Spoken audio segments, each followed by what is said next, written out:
Hey, this is Alex with the Unbiased Trailblazer podcast. Make sure to follow us on Twitter at Unbiased Blazers. There's a link in our bio for our Discord server where you can join in on the discussions, give us your takes, give us comments, or simply just join in on a podcast. If you're listening on Apple Podcasts, please rate and review our show.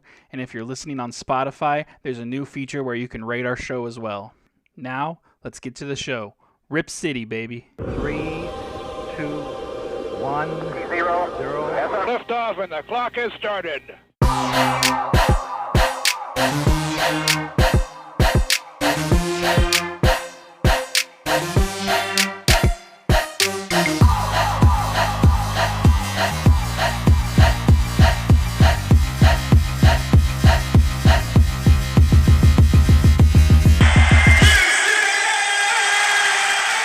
Rip City, what is going on?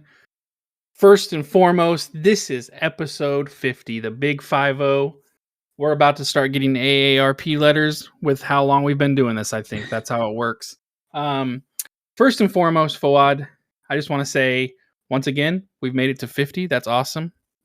Far more than I expected. So I know we've talked about this a couple episodes ago, but 50, that's awesome. I'm super excited. This is going to be a pretty exciting episode. There's going to be a lot of numbers flying around. If you guys are in our Discord, you know Randy, Fawad be throwing out those salary cap numbers constantly, talking cap numbers, talking cap situation. And me, I'm not the most, how do I want to put this? I'm a dum-dum when it comes to cap. I'm more X's and O's kind of guy. I kind of just pay more attention to the play. Like, I mean, I wish I understood it as well as they do. Every time they talk, I'm like taking notes and trying to figure it out. So without further ado, I've got Fawad here. First off, Fawad, how are you doing?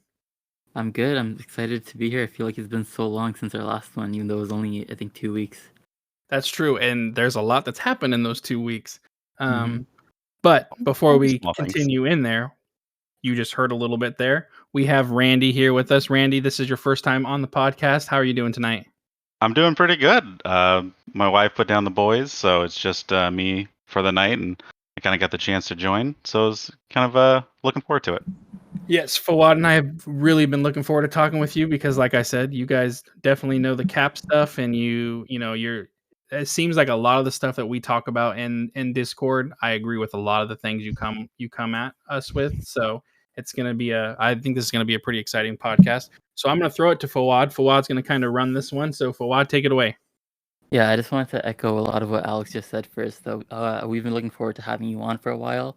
I think that I have a decent understanding of the cap, but I feel like you know, like, even more than me. So hopefully we can simplify things down, anything that's important for this offseason. And and also I feel like we disagree quite a bit on a lot of the specific takes. So I'm happy to bring our discussions to the podcast rather than just the Discord. So, well, listen, it's no fun if everyone has the same opinions, because then it's just everyone is saying the same thing. Yeah, that's why I think I have a very interesting belief, or like how I enjoy watching basketball. There's a certain degree of enjoyment when it comes to team building. There's a whole department that's behind the entire team that's devoted to like solving these problems. So like someone like one of the small things is like just looking at the Jeremy Grant trade that happened. They literally ran into a situation where they were like $10,000 away from not being able to make the trade. And it's just like, how do they come up with these how do they make it work? And it's just it just mind boggles how people can do that kind of stuff. Yeah. That's why we got you. That's not why they have me. That's why I can just read what other people write and see why. Yeah, it's crazy. And just to add on to what you were saying, yeah, disagreements are like, they're not just the bad thing, they're actually good. Like you said, it would be boring if everyone had the same opinion. It's why we're so excited to have you on, because we have two sides on several of the things that we're going to talk about. So with that said, let's just quickly recap some of the moves that happened this offseason. Just in case anyone forgot or anything like that. So obviously we started off with the Jeremy Grant trade. We've covered that quite a bit, so we're not going to talk about that too much today. Then we started off the free agency with the re-signing Ant and Nurk. Ant signed a 100 over 4, and Nurk signed, I think it was 70 over 4, both fully guaranteed. No options, no incentives, nothing like that. Dame also signed his extension, added on 2 years for 100, and I don't have the number on me. I think it was 122. Yep. So those were the things. Those were keeping our own guys. Not adding anyone yet. We'll get into Gary Payton too in a bit. But about the guys, our own guys that we kept. How did you think? Oh, how did you feel about those contracts? Were you okay with that price? Was it around what you were expecting? What Uh, do you think? I think the one that was most surprising to most people was Anthony's deal. I think it was Jeff Fisher came out saying, or Jake Fisher said that they were expecting about 4 for 80, which seems about right, about 20 million a year for Ant. And then everything that happened with Jalen Brunson happened, and you're just like, well, you can see exactly why now Ant's 4 for 100 if Brunson's getting 4 for 804. And then the Nurk deal I thought was pretty good. I think that was roughly about where I thought it was going to be at. I think the amount that is kind of comparable to what he got is Steven Adams and Jonas Valanciunas. Both those guys got about 15 million, 17 million a year, and Nurk is a little bit above that, so getting something that's about 17 and a half a year seems about right. So I wasn't really surprised. The only part that I was surprised at is that he didn't get any incentives or get any non-guarantees. But I imagine that probably was part of the reason why he sat. Is they're like, if you won't guarantee it, we'll take the deal, kind of thing. Not really trying out with other teams. And then I think the Dame deal is actually interesting. Is that it's not necessarily going to be 122 million. I think it's actually based off of the cap percentage. Yeah. So there's actually a chance that Dame might make only like 107 million out of the 122, but that's only based on if the cap rises high enough. I don't think that we're going to run into an issue where it's not going to be that high. So I think Dame's going to get that full amount. Yeah, I pretty much agree with most of what you said. Ant was rumored to be around 480, so the 400 was a little bit of a surprise. It's not too much, but it was definitely a little bit more than I would have liked. I don't have an issue with it, but I was hoping for around that 480 deal. And Nurk 470 was exactly what I was expecting, but I was expecting that to be like the total, and the base would be like maybe 460, and then the rest would be incentives for like games played, like 60 games played in a season or something like that, similar to his last contract. But I'm okay with 470. Some people thought it was a little bit expensive. Alex, what do you think? Did you have any issues with how much we paid either of those guys, or were you okay with it? No, I mean I was okay with it. I too kind of thought that Nurk was gonna have like incentives to get it up to like 470. Just strictly just based off, even though I don't really think injury is a serious issue with him, just based off the last couple years having some injury issues.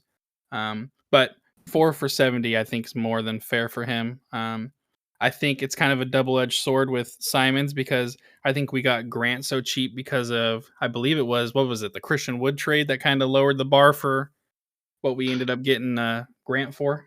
Yeah, Christian Wood was I think it was like the 28th pick, and then a bunch of nobodies. I think it Yeah. was like Trey Burks. So I that allowed, can't remember yeah, the names. yeah, exactly. So that allowed us to get Grant a little bit cheaper because I honestly don't know if before that trade if we would have been able to get him just for that first. Um, and then like you guys pointed out, Brunson gets a lot more than. I mean, honestly, I was surprised by it. So then we end up having to pay Simons a little bit more. But they've put a lot of faith in Simons, and a lot of people are very big on him. So 4 for 100 million, I think is, especially where the market is right now, I think that's fair. And then as far as the Lillard thing goes, there's not another player that I think deserves it. He took that money, and rightfully so. I have no issue with it. Would I have liked to see it be less? Yes, but I don't fault him at all, and I don't fault the Blazers at all. And like you guys said, it could potentially be lower if the salary cap doesn't go high, because I think it can only be like 35% of Yeah. the yearly. Yeah. I do know some cap rules. Look at that. Look at you go. Right? But no, I think if we can keep Dame as long as we can, and that also tells me that Dame is perfectly happy with what's been going on this year. So he The wouldn't be. Yeah, sorry. He wouldn't be signing that extension if he wasn't at least, okay with the idea of being stuck here for another 2 extra years. So the one thing I will say is if you are worried about him making, was it, I think like $63 million in 2026, 2027. Yeah. So he's making about $43 million this year. That's 35% of the cap. So Yeah. it's kind of one of those things where, like, is it really as bad as you think if the money keeps going up? And that's That's I the thing. think yeah, I think you're spot on. I think that's what a lot of people hear is 60 million, but they're not factoring in the fact that the cap rises with it as well. So even though 60 sounds like a lot right now, 5 years from now, it's probably going to be pretty close to what everyone's making, or if not less than what a lot of the big name players are making. So Yeah, one small minor note is that the second year of that extension would probably be a greater percentage of the cap since it would like increase 8% from 35. Um, versus the cap is probably increasing around 5% every year, so it's a little bit more, but not really a significant amount. Anyways, I really liked what you said earlier about um, sorry, what was it? It was how other trades affect like our guys' value or something like that. So that was really interesting, and we see it a lot. We saw it a lot this offseason, like you said, with Grant and Wood, with Anthony's contract likely getting higher because of Brunson, and now we're also seeing it with Gobert going for like such a large amount, 4 first-round true. picks, basically 5 first-round picks, and now the Nets want like so much for KD. So I find that that ripple effect really interesting. Yeah, Um, the KD trade is going to be crazy with what Gobert got. That's going to be insane. The weirdest although part about that Gobert trade is that Minnesota didn't want to include Jaden McDaniels in that trade, and that's why like got extra first round picks on there. Yeah, that's what the And I Yeah. was hang like, was. Jaden McDaniels is the dude you're keeping back. You're just like, you know what? We'll mortgage all of our future, but we want to keep this guy that like has like a -3 box plus minus who hasn't a positive on the court at all. We want that guy though. Yeah, and they were like bragging about it, like, "Hey, we got to keep this guy." Like it, I don't know. I haven't seen him enough. Maybe there is something special, but just looking at his numbers didn't He make played sense in the to. he played in the Pac-12 in Washington, so it was kind of like one of those like I've seen him a few times, and it was like, Oh, okay. don't want him on our team. Yeah, but at the end of the day, KD's gonna end up being traded for just Sharp and maybe 1 first-round pick. So it's not, you know. Yeah, exactly. Anyways, let's go back to Dame. Yeah, so I think it's definitely worth it. Like pretty much any Blazers fan is gonna be happy to pay Dame whatever he wants. I guess it would help to have a little bit more flexibility with the team, but I'm not complaining at all. He earned it. He deserves it. I'm happy to give him whatever he wants, whatever the max he can get is, and I have no issue with that. And related to Dame, there was an article that came out a few days ago. I don't want to spend too much time on it because it was debunked like right away. But for anyone who didn't hear about it, there was an article from the New York Post which basically said, Jody Allen has been completely ignoring Dame. Any attempt to contact her, like she just brushes it off her and ignores him. So right away when I saw that, like the first time I saw that news was Casey Holdall, our beat reporter, replying to it, and he was basically like he was laughing it off. He was like, "There's no way any of this is true." So right from that moment, I wasn't stressed about it or anything. I didn't. Um, his tweet gave me a little reassurance that the situation is not as toxic or anything like that. So I was, I wasn't stressing out, but it seemed like everyone else was losing their minds about how she needs to sell the team, which she probably does, but that she's gonna force Dame out or something like that. So what were your guys' thoughts when you first saw the article before Dame came out and said himself that it wasn't true? Randy, let's go to you first. My first thought was, is Dame sending emails and she's not responding? That was the first thing I thought of. Was just like, that's where I was like, I'm not really Yeah, considering it. that's basically what Casey Holdall said. He was like, "Come on, Dame is not sending emails." Yeah, and the other part is the only person that had any name to any of these sources was Larry Miller, who's a Nike guy, which would kind of lean towards why is this article being written? So that way they pressure Phil Knight to Yeah, sell to Phil Knight. So I thought it was a nothing. It was all stuff that has already came out in the past. that was the only new stuff, is the Dame not responding to Dame's emails. That's why I laughed.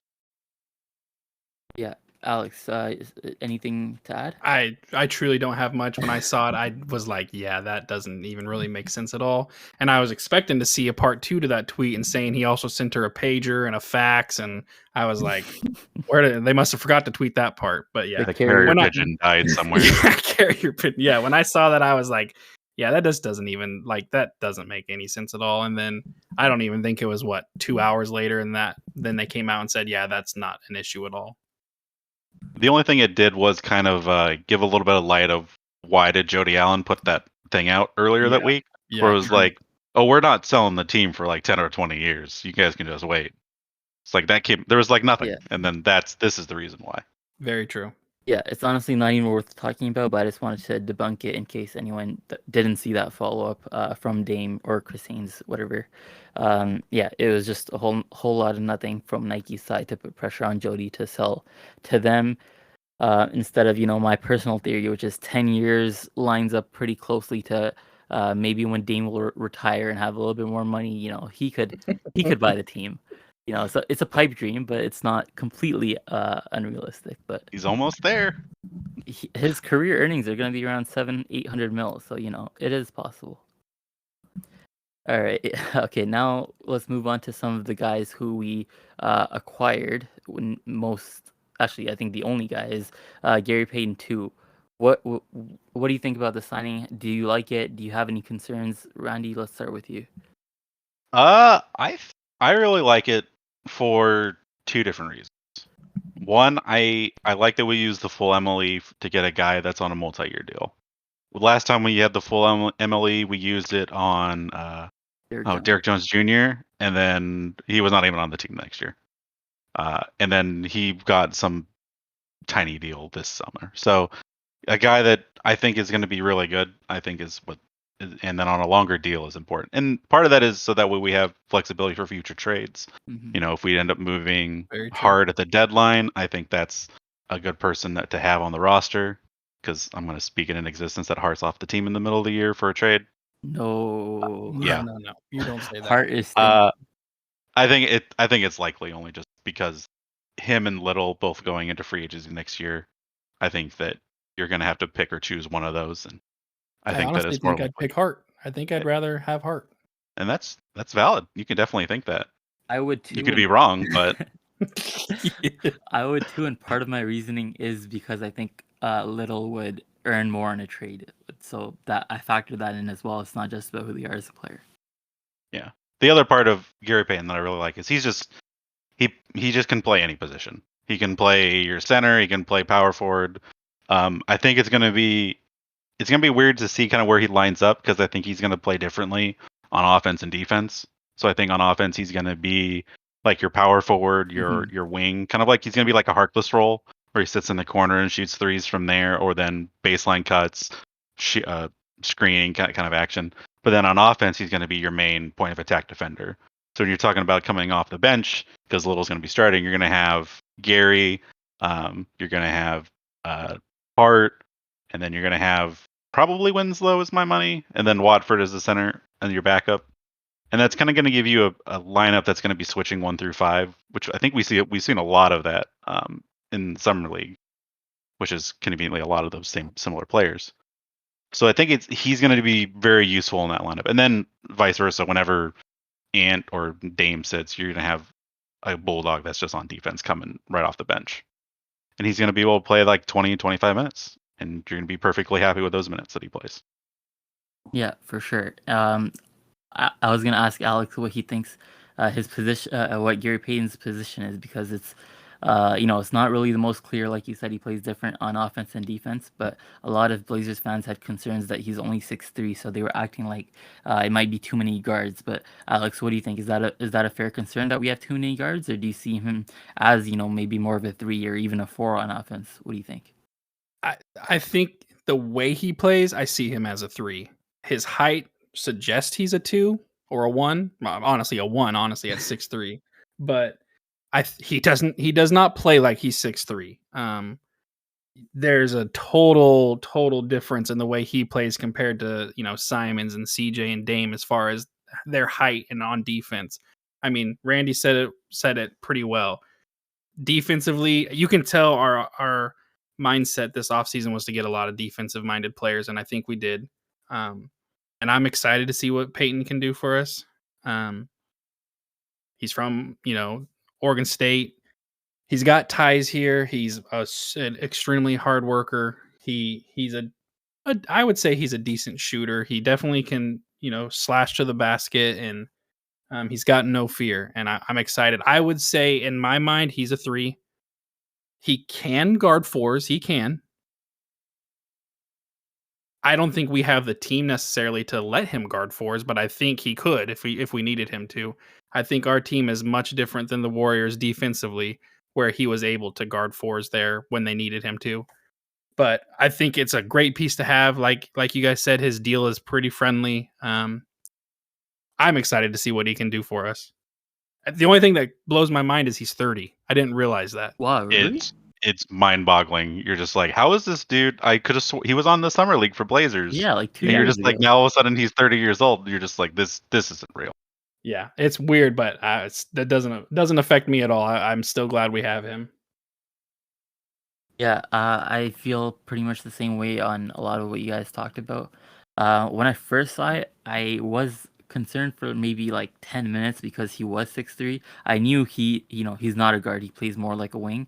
But maybe for like 10 minutes, I was like, okay, it's a good signing, but maybe someone else might have fit a little bit better. But yeah, that was gone after 10 minutes. I love the signing. He's one, pretty much everyone considers him to be one of the best perimeter defenders in the entire league, and it's not even just as a product of the Warrior system. Maybe on offense you might make that argument, but on defense, like he is that good, and he won the G League Defensive Player of the Year as well. I think he might have made all defense like multiple times. I'm not sure, or maybe just one. I'm not sure. But either way, like he is that good of a defender, and we haven't had that good of a perimeter defender in so long. Harkless was probably our best guy for a while, and he was a good defender. But Gary Payton is like all NBA or all defense. So I'm really excited to see him. As for his position, it's so hard to say. I think he is just different on both ends. Like he's a 3 or 4 on offense, and he'll guard the best 1 to 3 on defense, in my opinion. And yeah, his contract was pretty friendly. I think it was 26 with a player option on the 3rd year. Definitely a good price. People around the league were complimenting us for finally making a good move in free agency, which is true. It's probably one of the best free agent signings we've had in I don't even know how long. I can't think You of. weren't a fan of the Mario Hazonia, Anthony Tolliver summer, the deepest team in years. Those from knee 06? socks get me every time. I unironically really like the Tolliver signing because in his prime he was a pretty good player. He could defend and shoot, but yeah, he was a disaster for us. He was forced to start at the 5, so like that was not even that was just bad from day one. But yeah, I think there's a good argument that he's been the best free agent signing that Dame has in the Dame era, and probably one of the best in a very long time. So I am very excited to see him continue to be a good defender, and I'm also curious to see how he'll fit in to our offensive system, because that's something I do have a little bit of a concern with. The Warrior system, in my opinion, is one of the best in the league, and maybe one of the best all time. So I think his offensive game was at least average this year. I don't know if that will stay with us on Portland. I hope it does. His shot improved quite a bit, but I wonder how much of that was just getting open shots, and if he'll be able to get the same shots here. So, he shot 62% from the field with the Warriors, which is insane. So I hope we can get him those same shots and he can have the same success. But that is an area where I'm a little bit concerned, and I'm tempering my expectations. So, Alex, do you think he will have the same offensive output with us? It's not a lot. He only averaged 7 points, but he was very efficient in the way he did it. So, what do you think his offensive role will be with our team? It's tough because the Warriors are a totally different monster than we are. He got a lot more open shots than he probably is going to get with us. But I think with us, he's going to have I don't want to say the ability. I think he's just going to have more chances to kind of create for himself where he didn't with Golden State. If he is anywhere around 7 points and still plays the defense he plays, I'm okay with that. If he can be 7 points, I know that's not like crazy good, but we got him mainly for his defense. I mean, that's Mhm. at least in my opinion, we got him for defense. And if he comes in and he plays great defense, I'm fine with whatever he can give us on the offensive end. I mean, Yeah. 7 points is more than what Andre Robertson averaged for the Thunder, and that's kind of like the role that he has. True. Yeah, as long And he's as a better he's not a shooter. liability, I think that's all we need. Yeah, if he He- can hit an open shot, if they can't not leave him wide open, then that's a win in my book. So according to Basketball Reference, last year he shot about 40% from three in the corners and shot about 37% for the year from three. Yeah, I'm good with that. Pretty good. All right. Anything else to add on Gary Payton too? Either of you? No, I'm excited for him. I'm very, very thrilled about him being on the team. Yeah, I mean, the hometown connection with the other free agency ad, definitely the top of the cake. yeah, And he's an let's- Oakland guy too. Yeah, I was just about to say that. I think he is an Oakland guy, so that's something that's that Dame connection probably had a lot of sway in him coming here. I don't think I've met a single Warrior fan that was happy to see him leave. Not even just happy, but like there wasn't anyone who wasn't like pissed that he left. They were all, kind of shocked and really upset by it. But yeah, you just talked about the other free agency ad from Oregon State. Let's talk about him. Technically it's a re-signing, but we got back Drew Eubanks as our backup center, maybe as the third string if we try to get creative with some of our lineups. But we signed him on a couple 10 days last year, and I think we ended up converting him to a full contract, and now we re-signed him. What do you, Randy? What do you think about that signing? And is there anyone else? There's a lot of guys we talked about who we might have wanted with the center position, but how do you think about him as our potential backup center? I'm hit or miss with him because I think defensively, you're worried if anything happens to Nurk, and then Eubanks is now your starting center. Mm-hmm. I think that is the biggest worry that I have with him coming in off the bench. I also don't know if he's even going to be the backup center because it's going to be hard to get all these other guys that they have on the team on the floor because you kind of are limited with who you can kind of slot where just based off of height. So like you're already pushing, if you're having Gary Payton coming off the bench, and you're always going to have at least one or Dame or Ant on the floor because that's the only really good ball handlers you have. So you have Gary Payton, Ant, or Hart, and then you've got Winslow, Watford, and Eubanks to fill those other two spots. Yep. And there's going to be also Grant. He's going to play with the bench lineups at some point. So you just got like this weird mismatch of pieces that I don't know how well that we're going to fit. But I mean, that's not my problem to figure out. That's Chauncey's problem to figure out. And Joe's at the deadline. And Joe's at the deadline. Alex, what about you? Any concerns with him as our backup center? Did you like the signing? How did you feel? I honestly expected us to re-sign him. I wasn't shocked when we did. I was honestly shocked that we didn't try to go after Anyone else that wasn't yeah, a center? pretty much anyone else. I was surprised, but I'm not shocked that we re-signed him. Kind of like what Randy just said. I don't necessarily have an issue with him being a backup center or being third string, but if for any reason Nurk's gone for a while, that's where I get a little worried, and that's where it would be nice to have had another player that they would have gone after instead of him. He obviously last year was totally different roster, totally different circumstances. He held his own pretty well, but I don't think that we're going to get kind of a repeat performance from him unless he's taken some crazy strides, and I don't see it, but I just it's a so-so. I could do with him, I could do without him. I don't love it, I don't hate it. He's just there. His Yeah, last year averages 14.5 points, and I think it was 10 or 8.5 boards. He's not going to get that type of production this for year. sure. Yeah. But even if like E- that production is scaled down, I'm not sure if we'll get that because it was a small sample size, and he played great. But I don't know. It might continue, might not. I don't know. Well, and pretty much there was no like focal point on offense. It was just every man for That's true. himself, and you score if you score, you don't if you don't. And now you're gonna have Dame, you're gonna have Simons, you're gonna have Grant, you're gonna have Hart, you're gonna. I mean, if, hell, even Gary Payton Jr. is gonna, he's gonna be scoring some. So I don't think, even if he was starting, I don't think we're gonna even see remotely close to those numbers. Maybe his rebounds go up a little bit more, but I don't think offensively we're gonna see much from him. Yeah, I think, again, we've talked about it. As a player, he's fine. There's no real issues. He had a good 20-ish games with us last year.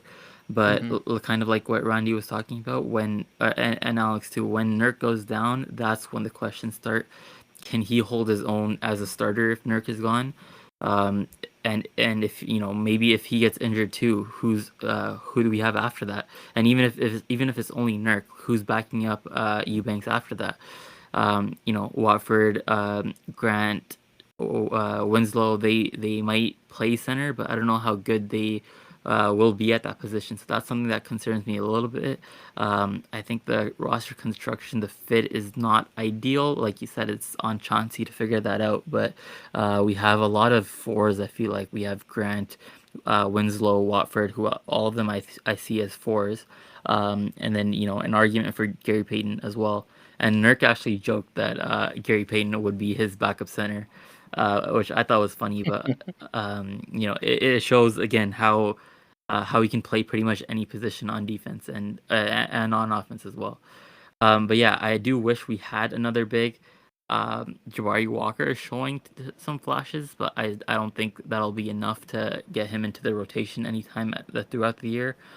So that is an area of concern, but I think maybe the front office is thinking like if Nurk does get injured, we'll deal with that afterwards. There's probably a lot of centers on the market that we can sign for a 10-day if that's all we need, or if we even need to fill that 15th spot, assuming Jabari Walker's on a two-way, we can fill that 15th spot later on.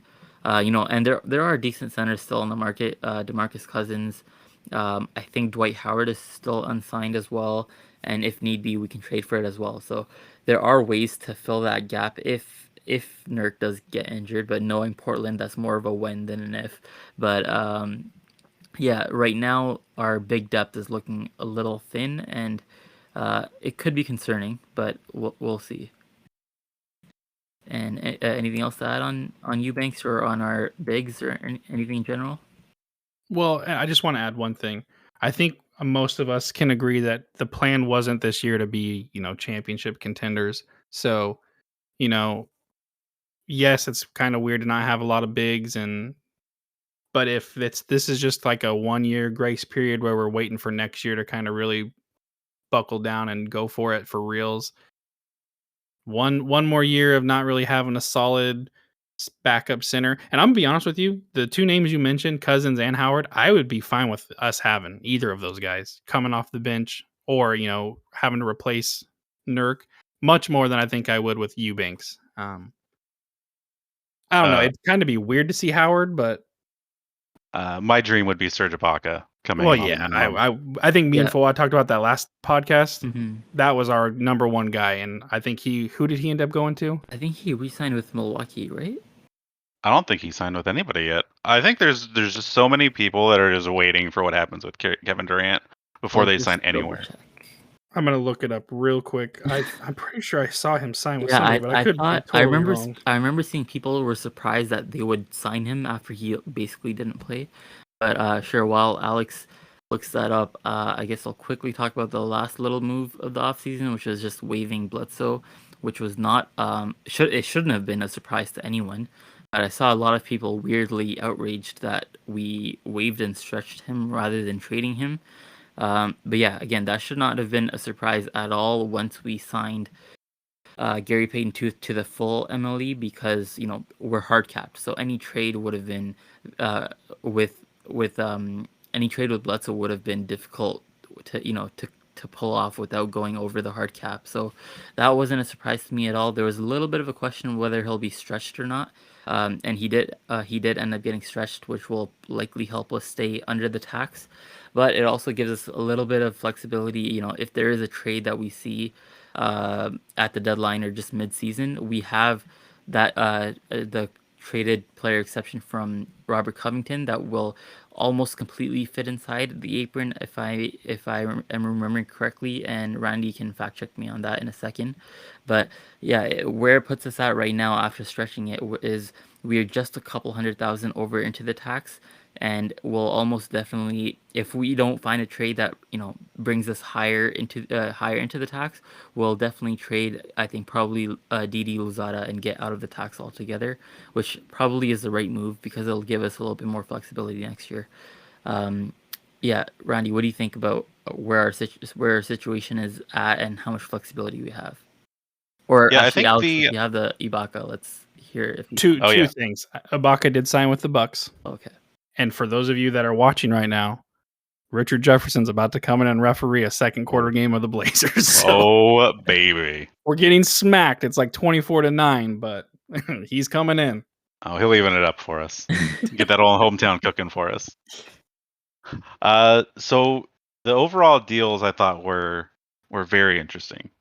So you can't look at just like the Gary Payton deal. You have to look at like Nurk's and Simon's deals as well. So Simon's, even though he got like 4 for 100, his deal starts off at like 22.3 million. Nurk's deal, even though he's getting 17 million a year annually, starts off at 15.6. And then Gary Payton didn't get the full MLE. He got a portion of it. So we got All right, yeah. 8.3 instead of like 10.5 million. I So meant all the of that non-tax. combined, and then with Bledsoe getting waived, puts you right at the tax line, which allows them to kind of go one or two ways, which is either dodge out of the tax by trading Hart, Winslow, Didi. You still have to replace one of those players with another player. So I think like if they're just going to try and dodge the tax, I think they're going to try and trade Winslow for a minimum player, which should be enough to get them away from the tax.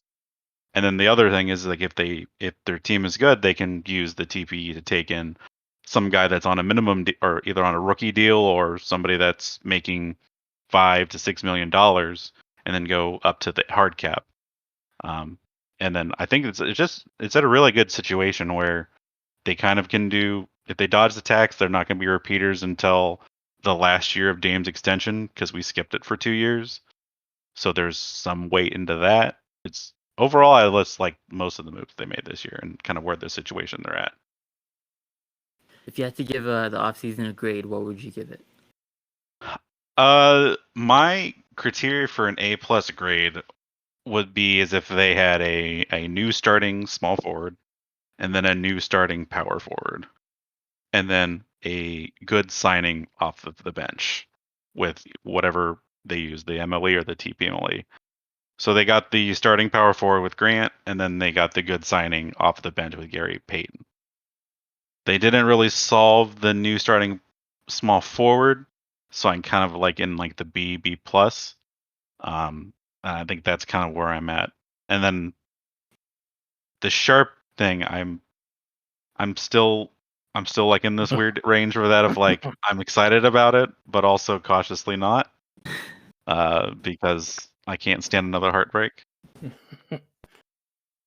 Oh, Alex, what about you? Give a grade for the overall off season.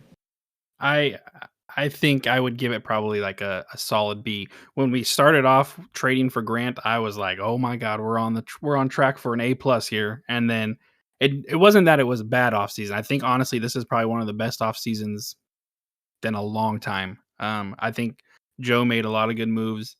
I think he didn't get fleeced on some of the contracts like Neil O'Shea did with Evan Turner and Myers Leonard, and I would give it a solid B. even maybe a B plus, but at least a B. Yeah, I'm right there with you, with both of you. I'd most likely give it a B, but I could see the argument for a B plus if Sharp showed, or well, he's not playing summer league now, but if he showed some potential throughout the season, because it's hard to judge that drafting without actually seeing him. But yeah, I'm in that B plus range as well. I think overall, like talent wise, I don't think we're that much higher than we were in either 2019 or even the year after, even though we didn't do great in the playoffs. I thought on paper that was a really talented roster. I think we have roughly the same amount of talent. It's just spread out a little bit better. It's still not ideal at all, but I think the fit now is so much better than it was in those years, mainly because we actually have a competent starting forward in Jeremy Grant. But yeah, so I think B or B plus is the good, is the best, is the right grade. And then last little point I wanted to ask you guys is, what do you consider a successful season this year? I know most of us are not Well, expecting to contend. So what would you think is a successful year for you? one thing I wanted to add on here is I think this year was mostly about trying to get like a solid foundation, and I think we did do that. Like Randy said, we're still kind of missing the small forward spot. Maybe Little takes the jump and he fills that spot. But I think we do have a solid foundation, and I think that kind of was the goal. I guess it's to be determined on what happens with Jeremy Grant, since this is his contract year, how much we end up paying him. If we do re-sign him, which I hope we do. I feel like it'd be a waste of a trade if we don't. But I'll go ahead and answer that question real quick. For me, making the playoffs, first of all, I think is very important, kind of to not only for us just as fans to make the playoffs, but to shut up every single media person and every other fan of every other team that says the Blazers suck. And it's like they don't watch us enough to know that last year was like not anywhere close to what they were capable of doing. And even at one point, we had to literally bench Simons and Nurk because we were being too competitive still while we were trying to lose. So I think making the playoffs at least, and then for me, like a great season would be to make it out of the first round. Anything past that is a cherry on the top.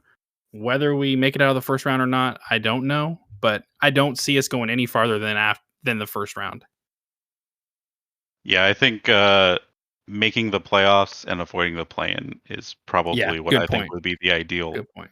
The ideal, like even if we're sixth or fifth, I think that's a good spot, because then you're still you're facing against one of the lower rung top teams, right? And so Well, you actually, can still I have a add one chance. thing to that, Randy? Because you made a good point.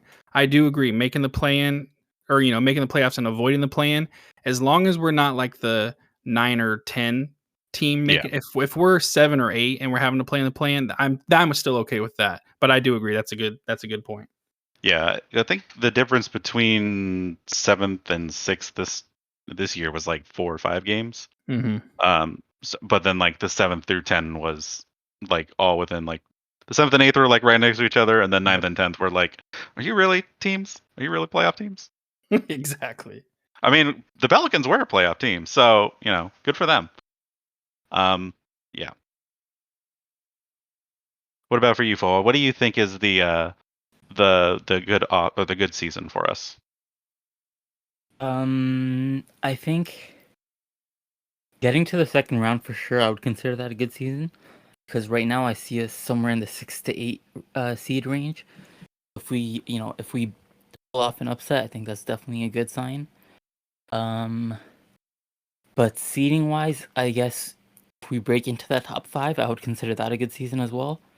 And also just seeing improvements from our players, especially on the defensive end, and sorry, and Nas just playing better overall. If those two make significant improvements, I would consider that a good like key success as well. Yeah, so either second round or top 5 seed, and then also seeing improvements from those two young guys, maybe Keon as well, but I don't expect to see him play too much. I'm really excited to see a healthy Lillard out there. Like, I know we're so used to seeing him be crazy, how he's been, but for him to always be hurt and be that good, I can't even imagine what it's gonna be like if he really is. Like, it's gonna be crazy. I hope it is at least. It feels like it's been 2 years since we've seen Dame play because, he was hurt for the 20-30 games he to play last year. So I'm really excited to finally see him play healthy again. Cannot wait for that. I still have a bad taste in my mouth from the game. Game 5 loss Oh to my the god. Nuggets. There was a thread about it on Reddit, I think on the NBA subreddit, and it just brought back so many bad memories. Really does. All right. Anyways, the last the last thing I want to talk about is summer league. But before that, very quickly, the only thing I guess outstanding left for the off season, because I don't expect us to use the biennial exception. So the only last little thing is whether Nasir Little will be extended. Randy, you and Amin, you talked about it a little bit on Discord, but just to get it out there on the podcast. Do you think he'll be extended before the season starts? The deadline is, I think, the first game or either October 1st, one of the two. I don't think I don't know actually when the date is, but I think it's probably before the season starts. I just don't see a situation where the extension goes through. I could see something about like a 4 for 40 with some non-guaranteed if Little doesn't want to bet, but I think he's going to take the same path that Simons did, which is not negotiate an extension and then just try and be healthy for a year. Because unfortunately, it's been too many injured years Yep. that it's just you're not safe on either side on making a deal. Exactly. 100%. I don't think Nas would be happy taking the deal that we would probably offer him right now. So he'll most likely bet on himself. So I wouldn't expect to hear anything about that this offseason. All right, and then lastly, let's just talk about what we've seen from summer league so far. It's never, it doesn't always translate to the actual season, but it's nice to see our young guys to see if they improved at all. It sucks that Sharp got injured in first quarter of the first game. Just typical Blazers luck. But from the rest of our guys, Trendon, Jabari Walker, Greg Brown, I think I'm Keon and Didi. Of those guys, what have you liked? What have you not liked from any of those guys? I'll let you go with this one, Alex. Sure. I'm not going to talk about Sharp because I'm going to get all heated on it. I don't not like the drafting of him. I'm a little more concerned, but we're going to save that for a different podcast. I don't want to go off on a tangent on it. For me, the very first game was an ugly game. Watford, in my eyes, he looked a little like he was trying to go too fast. He was a little out of control. He lost the ball a lot. He was tripping and stumbling a lot. The next game, though, he in the first game and in the second game, he played very good defense. So I'm excited to see him, build on that as the season goes on. And then the second game, offensively, he was much better, a lot more under control. The one player I think all of us are going to probably agree on is Walker has surprised me. Drafting him, what was it, like 59, I believe? 57. 57. It would have been 59 if there was 2 more draft picks that people didn't get fined for. Yeah. If he keeps developing the way he's been playing, and I know it's summer league and I know it's not the greatest competition, but he's shown flashes of him being an actual NBA player, and I'm excited to see what he can do. And then one other player, actually, let me just throw out one more name, that Colby Ross, I think is what his name is. Is that what his name is? Yeah. Oh my goodness, that guy should not be playing basketball. All he does is dribble around in circles for 30 seconds and then turns the ball over. I don't know what the hell we're doing with him. But Keon Johnson has been I think a bright spot this summer league, and I think I'm excited. I don't know how much playing time he'll get in the regular season, but I'm excited to see what he can do. And he's still extremely young. I still think he's 19, or he might be just turned 20. But Keon, Watford, and Walker are the 3 that I've been most excited about. Wrong Jabari. Yeah, wrong. Yeah, I'm kind of glad we don't have that one right now. Colby Ross. he did. I'm not watching the game right now, but he's played 8 minutes and he already has 3 turnovers and he's 0 for 2. Yeah, it's bad. He's not good. In all fairness, though, he was like 4 or 5 from the field when we were like not scoring anything against the Pelicans. So he did something for us. Fair enough. But for my favorite player, I think Jabari has been very good. I think he's not doing anything like substantial. Yes. It's not like he's scoring a lot. Yes. It's not like he's throwing lots of assists. He's in the right spots at the right time, which is what you would want from a guy that's going to be playing these spot minutes, for foul trouble and all that situations. So it's like he knows where to be. He knows kind of like what plays to make. Those are the things I like seeing. I like seeing Keon being pretty aggressive on trying to convert at the rim. I think that's one of his things that he needs to be a lot better at, because he's going to get a lot of chances at doing that if he plays. And then I think I've liked what Greg Brown has shown. I think he's been pretty aggressive on trying to be a little bit more of a playmaker or shot maker kind of thing, of playing with the ball in his hands. And I kind of like that because that's going to be something useful for him with how athletic he is. He's going to be able to get to the rim in like 2 steps. And if he can take somebody off the bounce like that, that's really good. Yeah, I've liked Jabari as well. I've liked Keon as well. And Trendon Watford is one of my favorite guys. That first game for sure, he was I don't even know what it was, but on offense he had a lot of bad turnovers. Seemed like he had butterfingers. But I really liked his defense that first game, and the second game he had good defense, and he started playing better on offense. He wasn't forcing anything, but he was scoring, in the flow of the game. So, I was most excited to see him after Sharp, and I think I've liked what I've seen from him. I still don't know if he'll play in the rotation. I do hope he does, but that remains to be seen. I think he will a little bit. I hope so. I don't know if that would be at the 5 or at the 4. Or, I don't know. The minutes are kind of tough. One thing I wanted to add with this summer league, and I don't, this may not transition into the regular season, but defensively, we've been pressuring the ball a lot more in the summer league. And I like I said, I don't know if it carries over, but I've liked the pressure that we've been applying to the ball handlers, bringing up the ball, and it's created actually a lot of turnovers. So I would gladly, and then we have players like Peyton that could do that. And, if Simons does take kind of another step in the defensive side of the ball, I mean, those are all players I think could play pretty good on ball defense that could pressure the ball. So As of right now, we don't have a single player that's coming off the bench, nor like that we expect to come off the bench, that is a quote unquote bad defender, which Very is true. something that we've never really had. And we've always been like, oh, here comes Carmelo for Yeah. 2 years. Here comes Cantor. And you're just like, well, I guess we're gonna be just hoping it holds the ship together. Oh, Cantor. Yeah, I think the worst defender, or I'd say the only bad defenders, are Dame and Ant on the team. I think everyone else is at least average.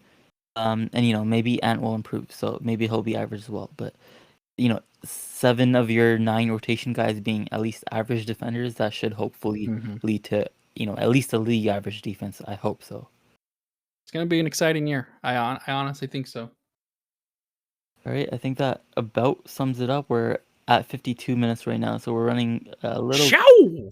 It's one of our longer ones for sure, but we appreciate you, Randy, for coming on. If there's anything else either of you guys want to say, now's your chance. I appreciate you guys having me on. It was fun.